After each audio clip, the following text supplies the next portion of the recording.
होलिका दहन और होली, इसको लेकर के बहुत सारे लोग ये सोचते हैं कि भाई ऐसा होता क्यों है और कैसे करना चाहिए, होलिका दहन कब है और होली की क्या मुहूर्त रहेगी, इसके बीच में होली 2026 की तिथि को लेकर के लोगों के बीच बना संशय अब पूरी तरह समाप्त हो गया है और पंचांग के अनुसार होली का दहन और रंगों की होली की सही तिथि और शुभ मुहूर्त स्पष्ट भी हो चुका है।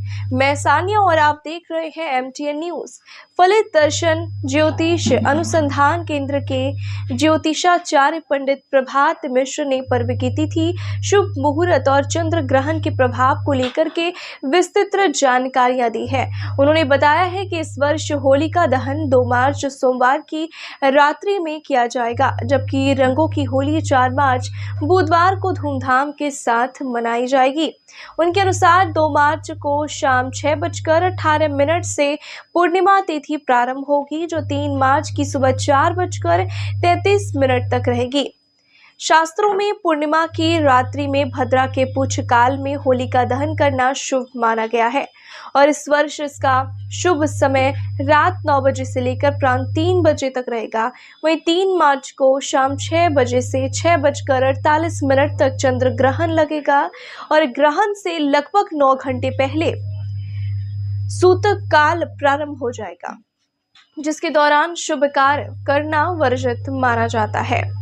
क्योंकि पूर्णिमा तिथि और ग्रहण का प्रभाव 3 मार्च को रहेगा, इसलिए पंचांग और परंपरा के अनुसार रंगों की होली अगले दिन यानी कि 4 मार्च बुधवार को मनाई जाएगी।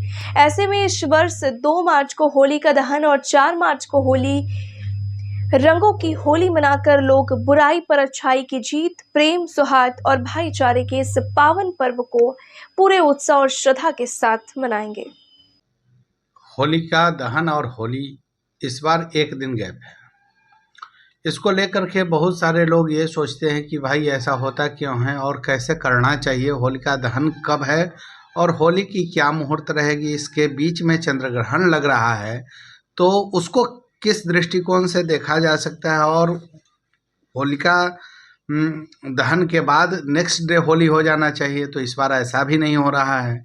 तो इसके लिए क्या क्या दिक्कतें आ रही है और कैसे मनाया जाए होली और होलिका दहन में क्या कुछ कर सकते हैं। तो विशेष रूप से फाल्गुन शुक्ल पक्ष की जो पूर्णिमा है, पूर्णिमा तिथि यदि रात्रि में प्राप्त होता है तो मध्य रात्रि सायंकाल से लेकर के और रात्रि के बाद कल सुबह के बीच, मतलब वह जब भी होलिका दहन होती है तो रात्रि में ही करने की विधा है, सायं के बाद ही। दिन में कभी होलिका दहन आपने नहीं सुना होगा और नहीं होता है। और इसमें एक विधान है कि भद्रा का पूंछ में अग्निदाह का ये है, तो होलिका दहन जब भद्रा की पूंछ की स्थिति आती है तो उस समय होलिका दहन की जाती है।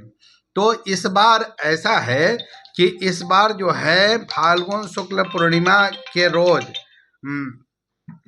ये पड़ रहा है 2 तारीख को 5:18 के बाद जो है वह आपको पूर्णिमा तिथि प्राप्त हो जा रही है और पूर्णिमा तिथि के प्राप्ति के बाद ही होलिका दहन जो है की जाएगी। तो होलिका दहन में इस बार 2 तारीख को मध्य रात्रि में 11:50 से लेकर के 2:30 बजे के बीच में, रात्रि 2:30 बजे के बीच में होलिका दहन की जाएगी और 3 तारीख को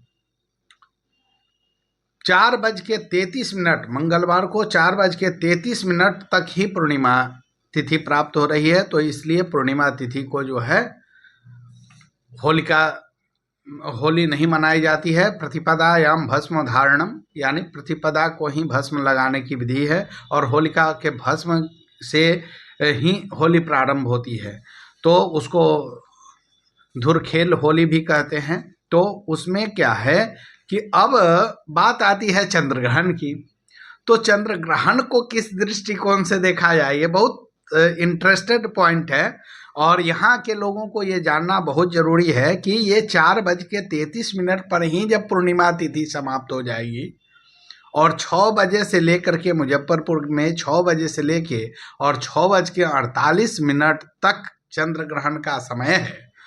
तो यहाँ तो पूर्णिमा तिथि ही समाप्त हो जा रही है, उसके बाद चंद्रोदय हो रहा है, तो उसमें चंद्र ग्रहण का कोई महत्व यहाँ के लिए विशेष नहीं है। और यहाँ जहाँ दृश्यमान नहीं होता है, जहाँ चंद्र ग्रहण दृष्टिगोचर नहीं हो रहा, दिखाई नहीं दे रहा है, तो वहाँ चंद्र ग्रहण का बहुत प्रभाव नहीं होता है। इसलिए भी बहुत यहाँ भारत में जो है चंद्र ग्रहण सुदूर कहीं कहीं से दिखाई देगा, मतलब प्रॉपर संपूर्ण भारत में नहीं दिखाई देगा, असर नहीं है। इसलिए और चंद्र ग्रहण के 9 घंटा पहले सूतक लगता है, इसलिए जहाँ चंद्र ग्रहण दिखाई देगा वहाँ सूतक भी लगेगा और वहाँ प्रॉपर मंदिर बंद रहेगी। और 3 तारीख को ये चंद्र ग्रहण 6 बजे से लेके 6:48 में इसका मोक्ष हो जाएगा और कल होकर के 4 तारीख को बुधवार को होली मनाई जाएगी। इसमें कोई कन्फ्यूजन नहीं है। होलिका दहन में आप 12 डाल सकते हैं। उड़द का 12 डालने का विशेष महत्व है। उड़द के 12 डालने से प्रेत बाधा से जो है मुक्ति मिल जाती है, प्रेत बाधा निश्चित रूप से शांत हो जाता है। नारियल, यदि आप नारियल को घर में घुमा करके यदि होलिका में डालते हैं, जहाँ होलिका दहन होती है, तो आपके घर से नकारात्मक ऊर्जा निकल जाएगी और उसमें प्रेत बाधा से शांति मिल जाएगी।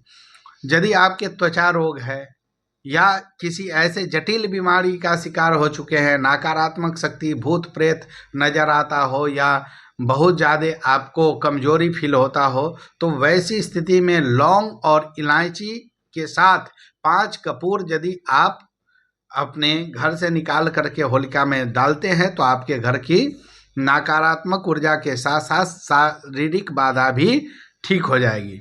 यदि आपके घर में किसी भी प्रकार का तनाव रहता है, बराबर माहौल खराब रहता है, चिड़चिड़ापन रहता है, तो उसके लिए आप जो है घर में 3 चीज़ घर से जो है होलिका में डालें, जैसे कपूर, पीला सरसों और काला उड़द यदि आप उसमें डालते हैं। और ख़ास करके यदि गोबर के कंडे आप डालते हैं, माला बना करके गाय के गोबर के कंडे, उसके साथ घी मिला करके, तो संपूर्ण बाधाएं दूर होती है। इसलिए होलिका में ये डालना बहुत जरूरी है।